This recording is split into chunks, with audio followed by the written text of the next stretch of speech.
Welcome to Wellness in Today's World, the podcast where we talk about psychology, wellness, and everything in between. I'm your host, Debra Kawahara, and today we're joined by Satsuki Ina, psychotherapist, writer, activist, filmmaker, and co-founder of Tsuru for Solidarity.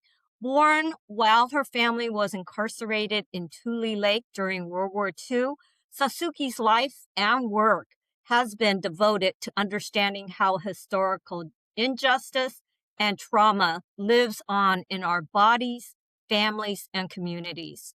Through decades of clinical practice, community healing work, and activism, and most recently in her memoir, The Poet and the Silk Girl, she invites us to consider healing not only as an individual process, but as a collective and ethical act. Our conversation today explores intergenerational trauma, community-based healing, storytelling, and what it means to transform inherited pain into care, courage, and responsibility. A note to the listeners, we are going to be talking about some content that may be uncomfortable or triggering.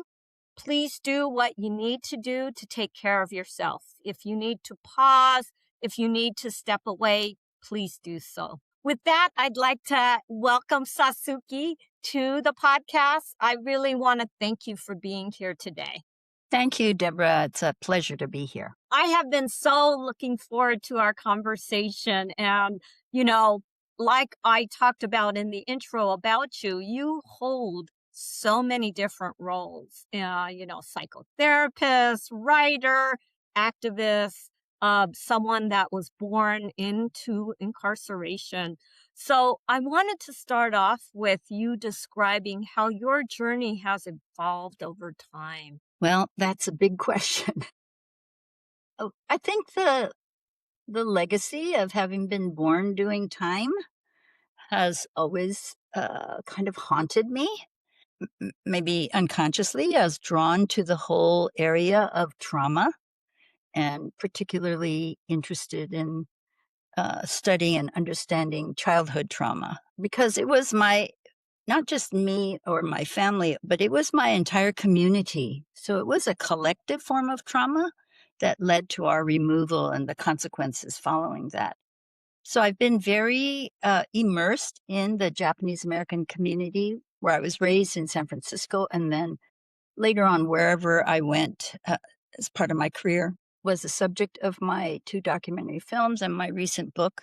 And I found that in the clinical work in my private practice that trauma based on racism, oppression, and trauma as a result of people suffering unjustly required more than just the one-on-one practice of psychotherapy. I found that working with groups of children, groups of individuals, working with broader communities and eventually across communities, that there was a power of healing, being in a collective, being with others, not feeling so isolated by the trauma.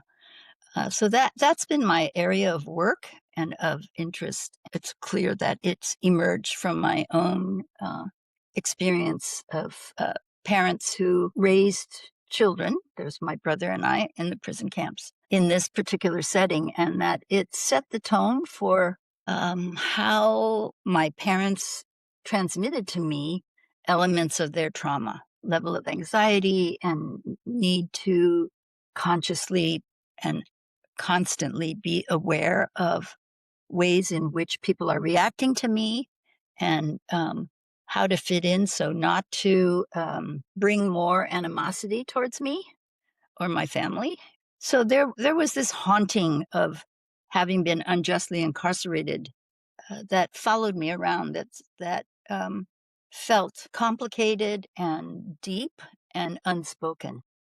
As I was preparing to talk with you, and I've followed your work ever since I knew about the Children of the Camps video and seeing your work in terms of bringing together groups of those persons that had been incarcerated and their family and the impact on the community. But as I followed your work over, since that came out in 1999, I think, over the course of time, I've seen how you have throughout your career, how this has evolved for you in terms of understanding trauma, collective trauma, and targeted collective racism. One of the things that I think we are being able to more clearly understand is how intergenerational trauma, and now they're even finding epigenetics Right. for intergenerational trauma. So it's not like these people have this thing that they can't get over. So I wanted you to talk a little bit because you were at the forefront of this whole intergenerational trauma phenomenon. How would you describe it for maybe some of our listeners that this is a new concept that they're hearing about?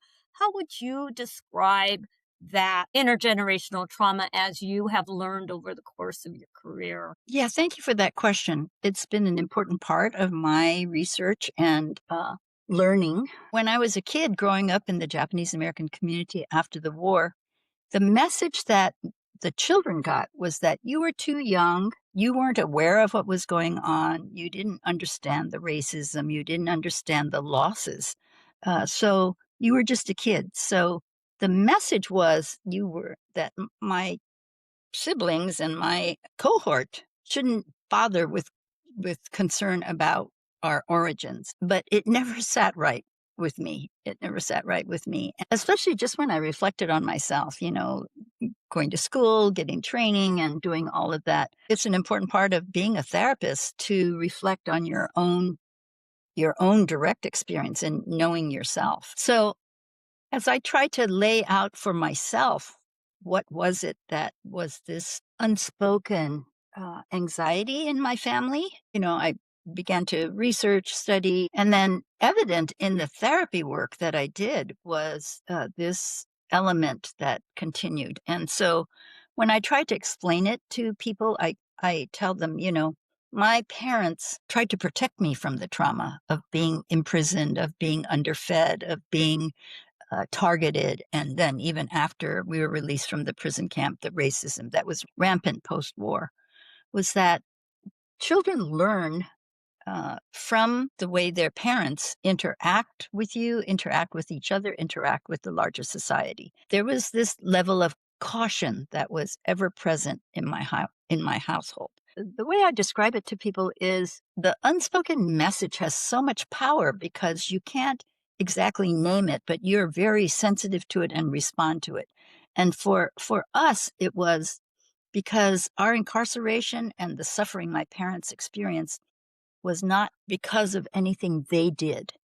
It was this threatening power source that stigmatized us, that would lead to decisions that robbed us of our freedom, of our agency. So the message my parents gave us through their actions and even in holding us in their arms, the message was, this is a dangerous world.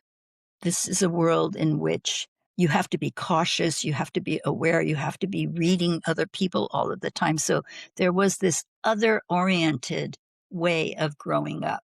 Did this satisfy teachers? Did this piss off a neighbor? Did this, was very, rather than the very traditional American individualistic perception of self, it was reflected, mirrored back to us that to be safe, you had to toe the line. You had to fit in. You had to do and make the right answers and choices and decisions. It wasn't just that straight up, but it was also fraught with anxiety.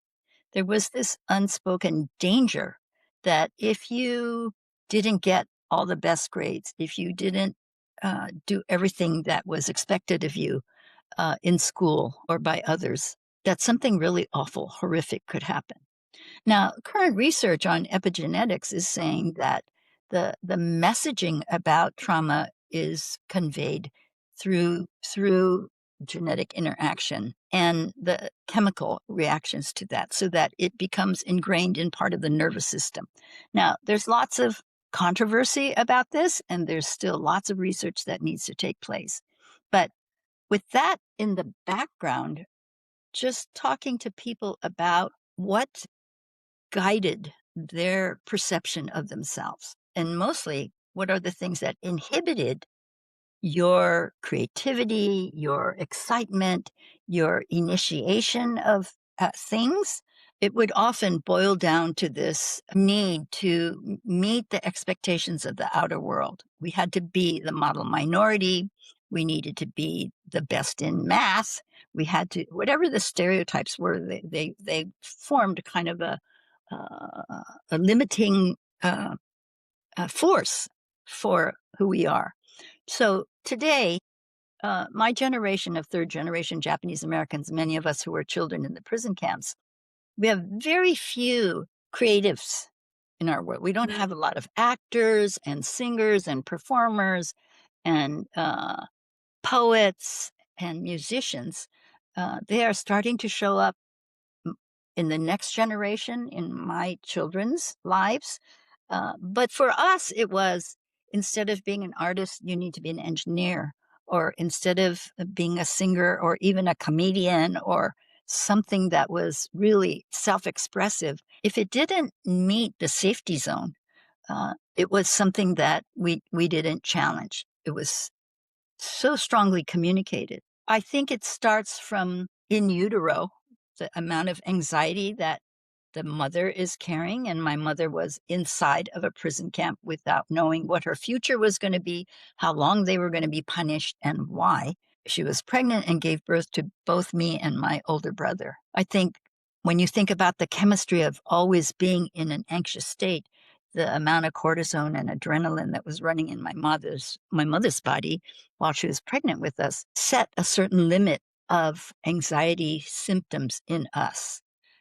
Chemicals that made us hypersensitive to any threat or criticism. And then once born, then, we learned from how our parents held us in their arms, anxious arms, I'm sure my mother and my father had. My mother would often say, we didn't know if today was the day they were going to line us up and shoot us. So she lived with that. And then when we were finally freed after 4.5 years, we were poverty stricken and lived in neighborhoods that were fraught with violence and threats and racism. And so we grew up as small children having to be cautious and not provoke any negative response from people around us, adults and other kids even.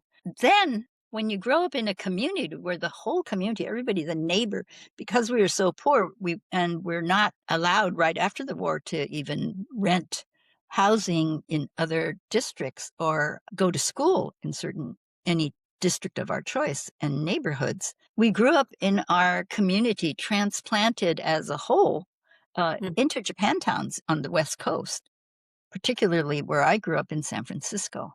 So it wasn't just my family, but it was the neighbors, it was the aunties, the uncles, and others who were also trying to guide us and model for us. And, I watched my mother turn the other way when somebody spit on her at the bus station, or somebody shortchanged my father, or ignored us at a restaurant. Did they speak up and protest? No. They modeled for us that we needed to turn the other cheek. We needed to, in some ways, absorb the message that we weren't wanted, that we didn't belong. And then in school, as children, reading history books and participating in general education, and no mention of our history, of our identity had ever been brought up. So there was this isolation, this feeling of longing to belong and yearning to be accepted, but always cautious that it was up to us, it was up to me, how I placated others and how I accommodated others in order to be safe. Yeah.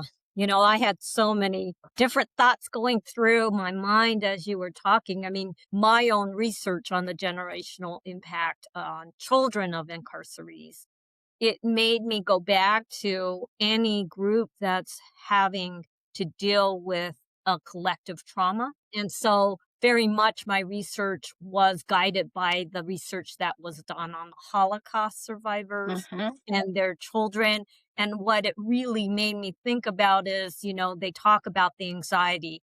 They talk about the survivor guilt that their parents had, how the children felt like they had to live their life as kind of making up for what their parents were not allowed to do.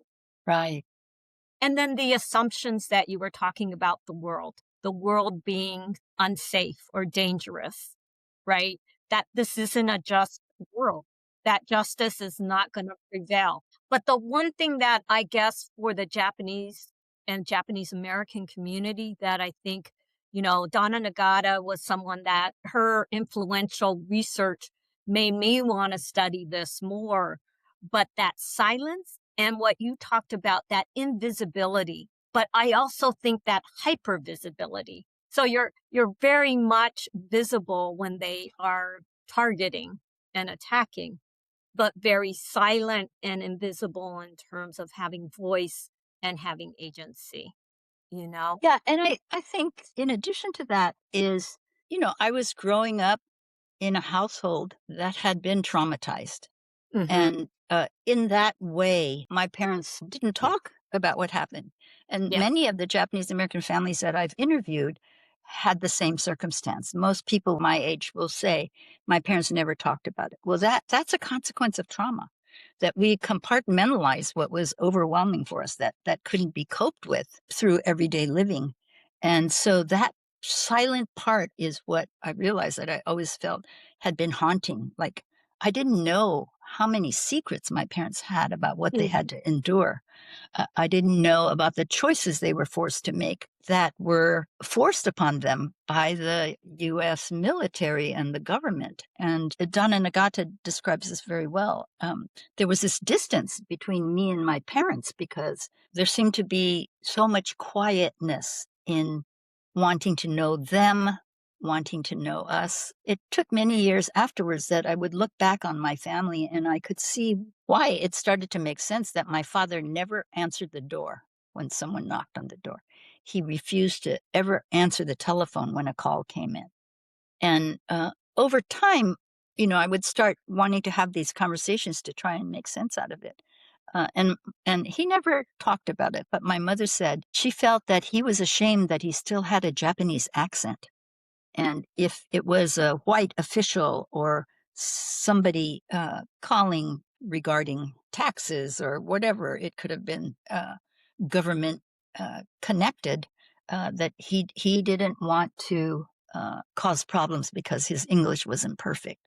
My parents were Kibe, so they were American citizens, but they were partly educated in Japan. That silence, which is typical of trauma victims because the nervous system and the brain holds these trauma effects in a different way from other memories. People often lose connection with what has been fragmented and compartmentalized in order to survive, in order to not continue to be haunted. It felt like there was boundary which I could not cross in getting to know who my parents were. Yeah.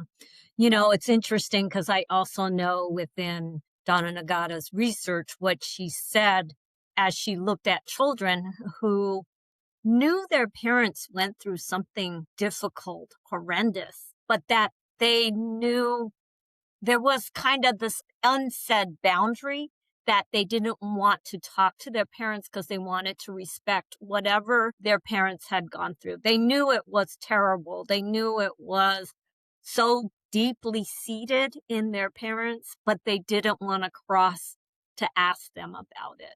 Somehow they knew. Right. It's kind of like we knew not to ask the questions. And those are the kind of meta communications about this is not okay for us to talk about, right? But we all know that people are holding on to it. Yes. One of the things you speak about is how trauma is held in the body.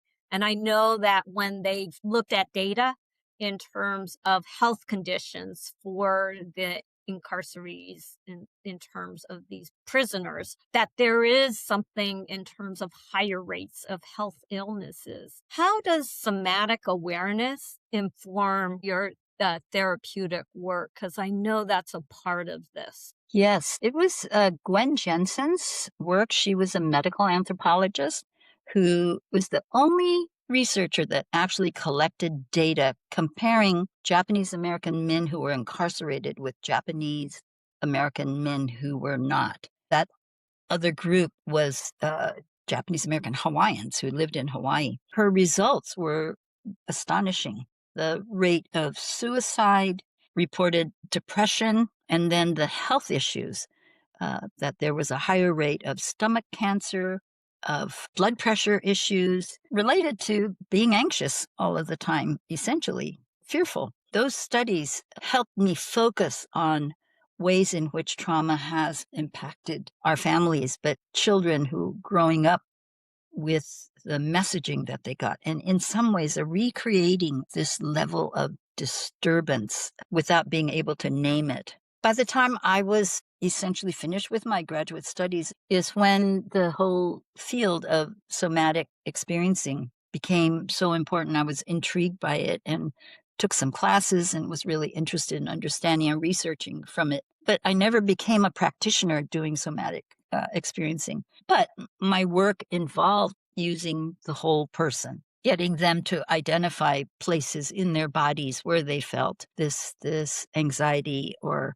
discussing in depth where the health issues are coming from, what kinds of health issues the person has, and how that is related to the psychology of the trauma. I think there are somatic experts that may be able to answer that question in more depth. I always wished when it was emerging as a field of study around trauma that I could go back to school and start over again. Doing the therapy in groups, getting people to unlock the fragmented memories by being in a group and making it safe enough that people could start to explore their inner world of the trauma is what has inspired me and has opened so many more insights for me to understand how this trauma impacted our entire community.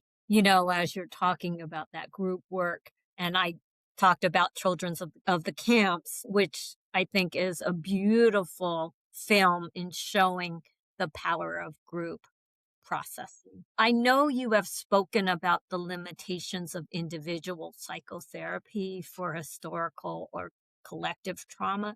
Can you talk a little bit more about what you found as limitations and then what led to more of your group community healing processes? I think what I learned in the individual therapy, so it's not that I didn't do individual therapy, but I experienced how the fragmentation, the trauma memories are often so fragmented that the person by themselves, without adequate mirroring or reflecting by a therapist or a friend or family member, how difficult it was for people, particularly in the Japanese American community post-war, to label, to identify. That's why I use the word ghost a lot, because it was something that was intangible yet ever present that people talked about. I worked with individual clients who would come in and say, I've been at my job with the state for 20 years and I've never gotten promoted, that younger people have come in and gotten promoted. And I would ask, did you complain? Did you do anything to advocate for yourself? And the answer often was, no, I didn't feel like it was my place. Maybe that's cultural, to not impose yourself on others. But also, I think it is this anxiety that if I step outside of my safety zone, something unpredictably negative could happen. And then people I've talked to who actually stepped outside of their safety zone, maybe protested because another person who was competing for a position with them used unfair practices to elevate themselves, or that they weren't as deserving and suffered consequences, which they took personally. And it was very difficult. And I think this is part of it, is for an individual by themselves to see the larger picture, to see that this was based on bias, racism, familiar policies and practices, and not necessarily the individual's fault. And there were many different settings where that kind of individual work, where the person couldn't even be convinced that this was something that was shared by other Japanese Americans, particularly post-war babies. But when I gathered people together, and this was an interesting part of it too, Deborah, was that initially I wanted to start doing groups. I wanted to do a community approach. And so I invited to participate in group therapy, and nobody signed up because therapy meant something was wrong with you. And you don't want to be identified as somebody that has something wrong with them. After I interviewed a few people and realized what was the inhibiting factor, I then started talking to people about educational workshops to come together to educate themselves about what the war experience had, how it had impacted them and their families and our community. Educational was a safer ground in which to do the work. Then I had more volunteers. I mean, they didn't knock my door down, so many people, because this whole diving into the trauma wasn't something people were comfortable with. But in the collective setting where people were familiar with circumstances of camp and how the different events that took place in camp had impacted their families, they started sharing bits and pieces that it was in some ways possible to weave together a more holistic picture and to ask the question, what was your part in causing that outcome? And for people to begin to identify the fact that they were victims of this powerful force. And in our case specifically, because Japan was identified as the enemy, and therefore anyone that looked like the enemy was subject to removal. I think it took these bits and pieces from other people's history, because parents didn't talk about it. The next generation, like myself, didn't have connected stories about what happened. And when you have fragmented stories about your family and your community history, you have a sense of fragmentation in your own self-identity. So powerful for people to come together and weave together these fragments into a meaningful whole where they could see from a broader perspective how they have accommodated, because they still feel like there's danger and threat. In my case, for example, I felt like it was really important in raising my two sons that it is a very overt part of our conversation about what are the limitations that I might unconsciously be communicating to them. My practice, which I encourage other parents too, is what would it be like if you followed your bliss, which was something I never had offered to me. My job was in many ways to take care of my parents, to protect them from the trauma that they suffered. And that required not self-initiation, but more external consciousness, awareness outside. In that way, I think many people's creative energies got staunched. You know, as you were talking, I know people have said, you know, for the incarcerees, the camp prisoners, it was so hard to understand. It didn't make sense. They didn't understand what was happening, and yet they had no way of talking about it. And it wasn't until reparations and redress that they finally got from the government. I have heard that it's not so much the token money that they got for whatever losses and the emotional distress. It was more the apology from the government that the government did wrongdoing that meant so much more to them. Right. Yeah. My favorite story about that with my mother was, first, she was so shocked that Japanese Americans were demanding acknowledgement about what they suffered. In the beginning, she didn't have much hope it was going to go anywhere. Then when she got her check, she called me on the phone because I said, call me because I want to see the money. Show me the money. The money, of course, was very symbolic. $20,000 was a drop in the bucket for the losses that people suffered. My parents were incarcerated for 4.5 years, and there were others that were held for 6 years. But when I went to her apartment and I said, okay, where's the check? And she said, it's over there on the desk. And I went over to the desk, which was piled with papers, and wherever that check was, it was buried underneath. But on the wall above the desk She had already framed a letter from President Reagan. It was framed and hung. So I asked her, I said, what did this mean for you? And she said, I get choked up when I think about this because she said, I feel like I finally got my face back.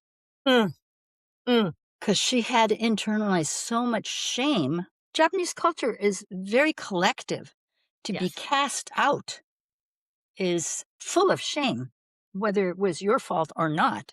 There was something that was inadequate about you, that you couldn't belong to the larger community. So, yeah, I think that was true. I think that many people felt that it was that apology that freed them from the labeling that they had done something shameful. That concept of face for Japanese Americans, it's often talked about that loss of face when you feel shame, when you feel like you've let your whole family, and not just your immediate family, but all of your extended family from generations before to generations Right. in front, that you have just done something that has brought shame to the whole family, like, Right. legacy. Yes. And so when you said face, it's like, wow, that's huge. That's huge. You know, one of the things that I did want to talk to you about, because I know, well, I'm currently getting trained to be a healing circle facilitator. Wonderful. I'm so Yeah. glad. Yeah, that you developed. And so I want you to talk about how it has now led to these healing circles, because I do think that reparation and redress was a critical juncture in then being able to, people doing oral histories for pilgrimages to be well attended, and people talking about their experiences and coming together, and how we know that that's so important in terms of the healing process for these historical and collective traumas. So I want you to talk about the healing circles that you've developed, the model. Yeah, and it's not a complicated process, and it is a collection from the whole concept of group therapy. It started out because we would show up. My organization, Tsuru for Solidarity, is a social justice organization that recognized at one of our pilgrimages the reverberation to us about other people, other communities being targeted and incarcerated, mass incarceration like we were subjected to. So we organized to go protest. And, it was 2019 and we were mostly elders, white hair, wheelchairs, walkers, hearing aids. And we would show up at these detention sites to tell our story and to talk about how it is a repetition of our history and our demand that the government stop repeating history. And people had said never again. And now we were saying never again is now. And we realized that we needed to work cross community. We needed other communities of color who had suffered mass incarceration, loss of privilege and freedom to join us in these protests. So after the protests, we used to shout and part, and everyone would go their separate ways. But one day we decided, let's stay together. The protest is over. Let's sit down on the grass right here and let's just share our stories with each other. That first one, we had members from Black Lives Matter. We had from Bend the Arc. We had people from Detention Watch Network. We had Native Americans that joined us, Brown Berets from the Chicano community. It was an amazing collection of protesters. And we sat for hours, going one by one, sharing our stories. We cried. We held hands. We realized that there was a very powerful healing in gathering together and just simply sharing our stories and being heard and feeling safe. So it was magical, almost incredible. I had never experienced that, being in a community of other people where we found this connective thread about being discriminated against, about being considered less than, how the oppressive forces robbed us of our dignity and our independence. And so we continued to do that after other protests that we did after following that, there was so much demand for healing circles that I felt like it was important. And in order to train facilitators who weren't therapists, who hadn't had training in group facilitation, but to develop a simple process that we could train people quickly. They didn't have to be psychologists. They could understand concepts of creating safety and empathy. And so I wrote this up. People gave me feedback. We've revised it and called it Healing Circles for Change. I think it was inspired because we had experienced our own healing. Two things happened when we showed up to protest. One was as we were chanting and demanding and talking to press and making our posters and hanging our Japanese folded paper cranes on all the barbed wire fences, that we were laughing and crying, and we were laughing and crying, and that there was a healing that was going on in the moment that we were protesting, that we had the voice that we didn't have back then, that our parents didn't have. And to share that across communities, but also within the Japanese American community. We brought our taiko drummers. We folded thousands of paper cranes. We used the strength and our love for our cultural heritage as part of our protest. We didn't know how to name it, but once we started talking about it, we're saying, I feel better. I feel somehow freed up from the chains of the trauma that we suffered. It was clear that we needed to continue the process and help people to process it after the actions, but also just for people who weren't even protesting, but people who felt chained back, held back. It was primarily focused on Japanese Americans at first. It has grown bigger now, and we have trained people outside of our JA community. Now, organizations are contacting us and asking us to train. We're clear, we don't charge for it. We don't make it anything about monetary benefit. So we've done lots of training. I'm glad you're part of the training. I'm glad you'll be facilitating. We've continued to get really good feedback, positive feelings that people had never experienced before. There's a level of intimacy that is wired into the process and underscores the need to be able to be heard. So empathy, powerful. Empathy then leads to safety. People then disclose more and become more real with each other, and the intimacy is profound. One of the things you talk about, and I'd like you to talk about more, is compassionate witnessing, which I believe is all part of this healing process, how important that is. Yes, compassionate witnessing. I learned from Dr. Judith Herman, the power of the compassionate witness, and experienced it many times. The idea that someone from the outside of the immediate trauma that we're talking about, or that is happening, who stands up for us, who speaks out, who uses their platform or their position to point out the injustice, the harm that's being caused. And to hear, because when you're the victim of oppression, you lose the power to be able to see what's just. This is the line that the compassionate witness holds. So when someone from the outside says, this is not fair, this is wrong, it affirms that small part of ourselves that believe that and know that, but afraid to live it. There's a recent lovely story about Rachel Maddow, who is a very renowned influencer. She's a journalist, and she's spoken against the president and the policies that have come out of the White House in these past years.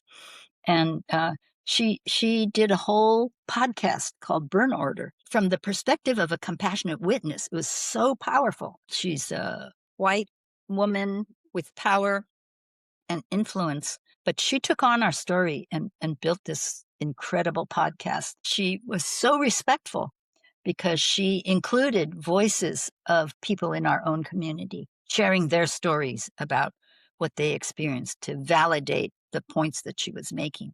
And she was so outraged when she was learning about this that it comes across in her podcast, the outrageousness, the incredible belief that 125,000 people based on their race were forced to leave their homes and be incarcerated for years. we're feeling so grateful to her because that was a national broadcast. There was a TV screening of some of us who were part of that project. It went wild. People were discussing our trauma in ways that had never been held broadly across the country. That is the power. And I feel like, as an activist, an important part of our work is to have compassionate witness, have a voice in our work with us. Not because we can't do it ourselves, but because it helps to validate something about ourselves that had never been validated. I mean, I think about, kind of other names that it's called: allyship, Yes. co-conspirators, but Yes. it all comes down to those other people that are willing to stand up and say, this is wrong. Right. Even if Yes. I'm not part of this group, I can see this is wrong. And, I know I'm going to give a little bit away of the book, how you talked about your mom and the blanket and how Yes. important that was to her because someone outside saw her. And I think saw her as a human, as someone carrying a baby in her body and felt for her. I think what was so powerful was the fact that the presence of that person stayed with my mother through her lifetime.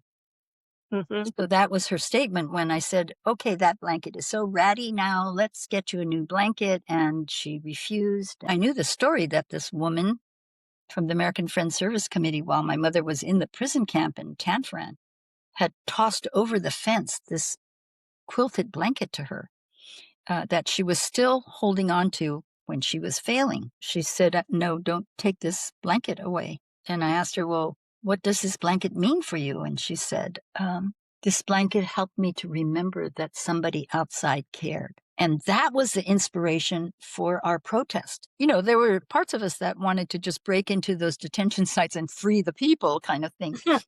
But we had to deal with the reality of that. But we wanted the children and the mothers and the families inside of these detention sites today to know that there were people outside who cared. That's why we brought our taiko drums so they could hear the drums. That's why we hung these multicolored folded paper cranes so that the children could see out the window that there were people out there Yeah. telling their stories and demanding their freedom. We continue that fight today. Tsuru for Solidarity, you co-founded this organization, and I know that the organization is doing various things. The one being going to these detention centers and protesting the separation of families, these people being detained, these children that Yes. are being held. So I wanted you to talk a bit about your co-founding of it and how this extends your work and activism. Yeah, I've never thought of myself as an activist. People started using that word, and it started out not with the intention of it being as broad and as strong as it is today. It was Mike Ishii and myself and Nancy Ukai. We're just friends, really provoked by what the Trump administration was doing, separating families, tearing children from the arms of their parents. And when we were at the Tule Lake pilgrimage, where I was born, and pilgrimage that happens every 2 years, we gather together. In 2018, it was announced that this mass deportation was going to start taking place.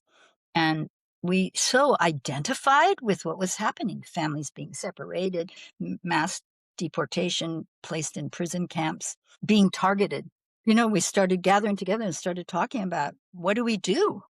We need to do something. This is outrageous. We can't let this happen again. I remember this, it was as simple as Mike and I sitting together in a coffee shop in San Francisco saying, okay, I guess we got to write a grant because we got to find some money so we could travel. We had no idea how to write a grant. We had no idea how we were going to show up. It just seemed like the timing was right and the people were in the right place. who said, yes, we want to be a part of this. And so we're saying, okay, we need the people inside these detention facilities to have hope. We need them to know that there are people outside who care. Someone said, well, we should fold paper cranes. And this simple act of folding a paper crane took off. I said, okay, we should have at least 1,000 paper cranes. And I was thinking we could all fold those, the 5 of us or whatever. And then Mike Ishii, who's the visionary, said, no, we need 10,000 paper cranes.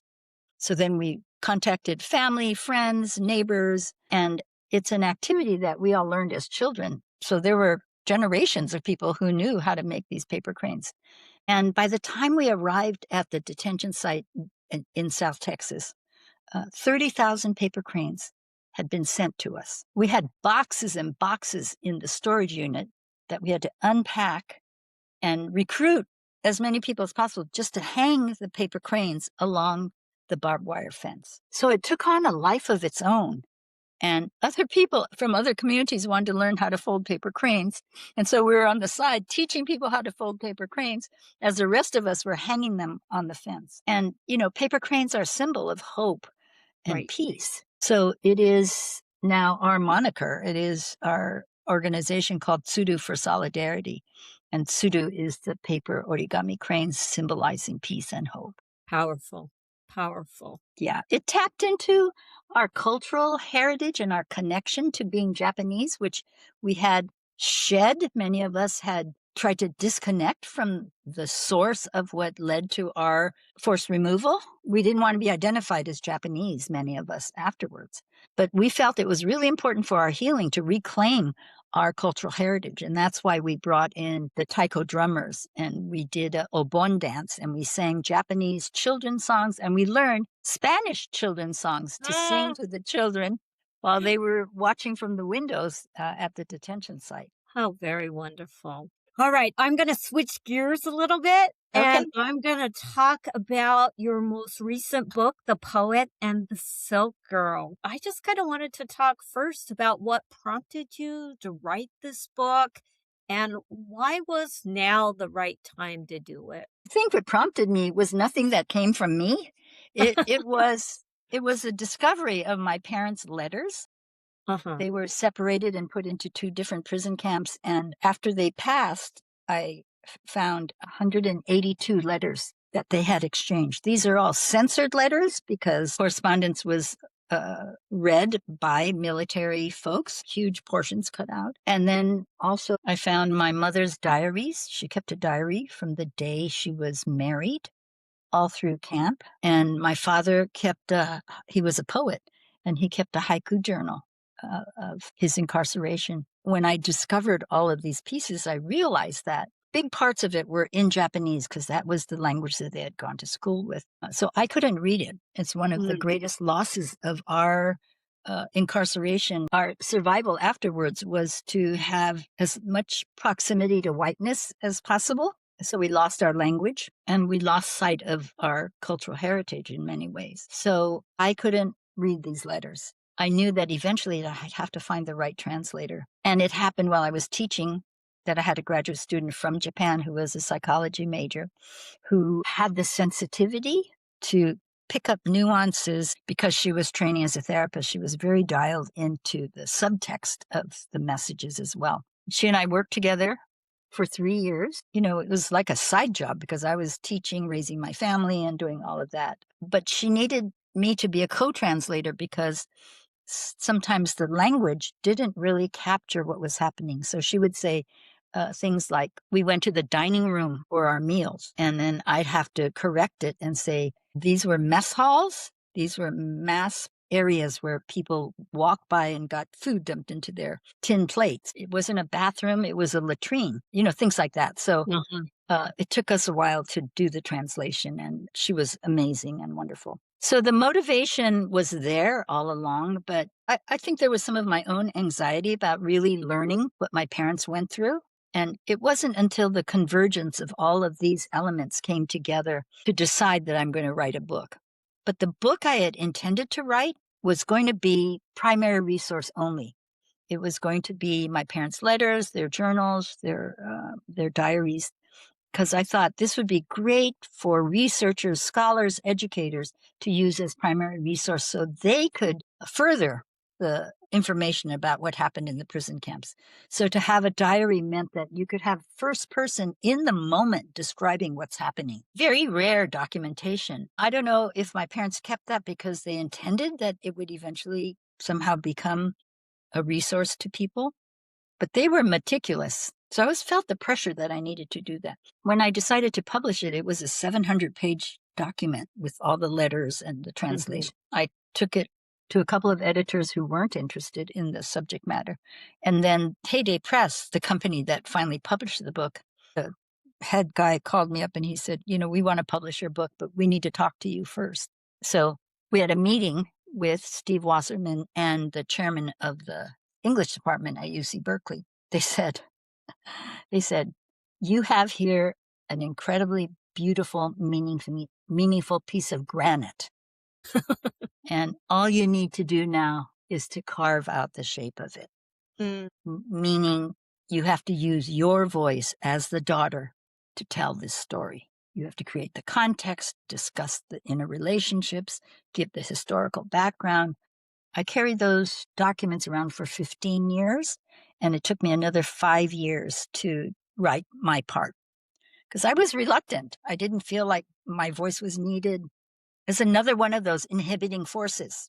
I didn't feel entitled to have a voice about their story. So that they were compassionate witnesses who were saying, no, your voice is important. It took me a while to really realize and accept that. So it took me 20 years to finish the book, and it was part of my life journey, part of discovering more about myself, about my relationship with my parents, my relationship with my siblings. It has been worth every drop of blood, I have to say, because the writing didn't come easy for me. I had never thought about writing a book, so it was really a challenge. Yeah, and I had great help from Heyday Books. I had a wonderful young editor who guided me to trust myself. And it's been very rewarding. People are appreciating the book and acknowledging it. Some college professors are using it as a textbook. I just gave a talk at a high school, and students were clamoring to learn more about how to get the book. Yeah, and that's how Rachel Maddow found me, because I had given a talk at the Manzanar pilgrimage, and my book was for sale, and one of her producers went there to look for people, and then they contacted me. So many ways in which writing this book has been incredibly rewarding. One of the things as I was reading it, I know it blends memory, history, and then your voice, which as we talk today, kind of that important piece of getting that voice and having that agency to be out there, Yes. to be visible, to be heard, to be respected. Yeah. Thank you. I feel it's a gift that Yeah. you gave us, and being able to read it and think about it, but also to have your parents' voice in this Yes. book as well, Yeah. that you were able to then do that also. So I am working now. That's what these boxes and things are back here. I'm working on my father's haiku collection, the poetry that he wrote while he was in prison. It's very powerful. I have worked on it over the years, getting beautiful translations of his work that were written in Japanese. So I'm hoping that that book gets published next year. Wonderful. So more to share. And the third book is a children's book called My Name Is Not Sandy, because when we were freed from camp and went to public school in Cincinnati, Ohio, the teachers told my parents, if you want your children to be real Americans, they need to have real American names. So we're going to call her Sandy. We're going to call him Kenny. It wasn't until many years in my adulthood that I reclaimed my name. So I wanted to write this book, which I've already written, have not taken it to any publishers yet, but I want to speak to the children who have unusual names, or what they call foreign names or international names, to feel proud of their names and to claim them. Because this little girl who claims my name is not Sandy is my alter ego, who wasn't constrained by all the inhibitions of being Japanese American, and who refuses to respond if someone doesn't use her true name. I really appreciate that, because we know that role modeling and for kids to see people that look like them, that Yes. can show them how they can be themselves. Yeah. Right? Is Right. so important. And so I appreciate you doing that. It's important work and it needs to be out there. Yeah. Thank you. So I'm going to wrap us up with our Okay. last question. You know, we've gone through intergenerational trauma and activism and memoir and all this things. So, you know, I generally like to end with from you if listeners could take one thing or one or two things from, you know, what we talked about today, what would be some of those key takeaways that you would want them to either remember or to do based on our conversation today? Yeah. Thank you for this opportunity, Deborah. I really appreciate it.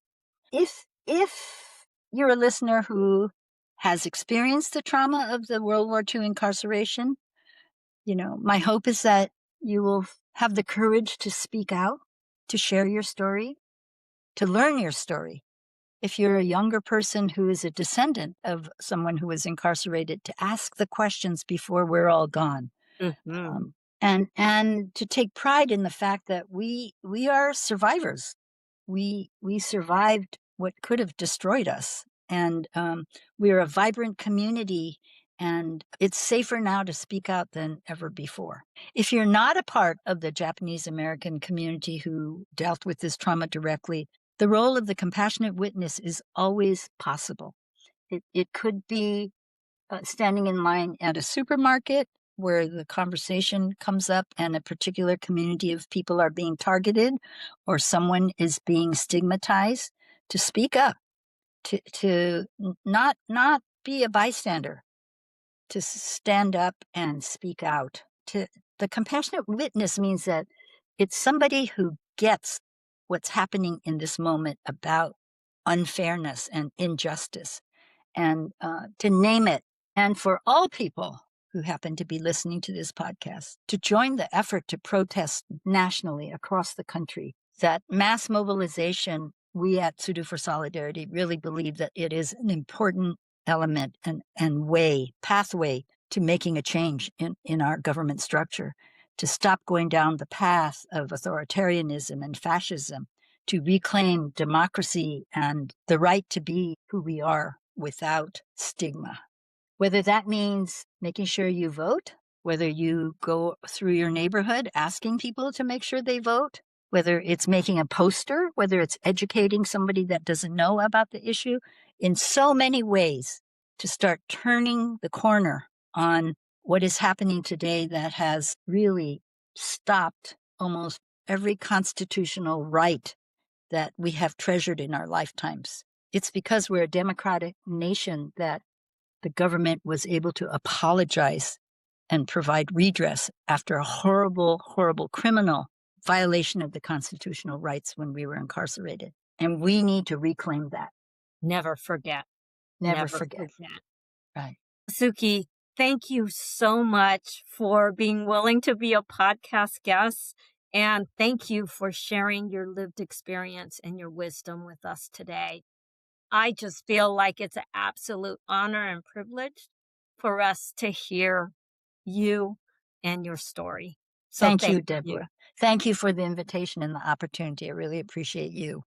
No, thank you.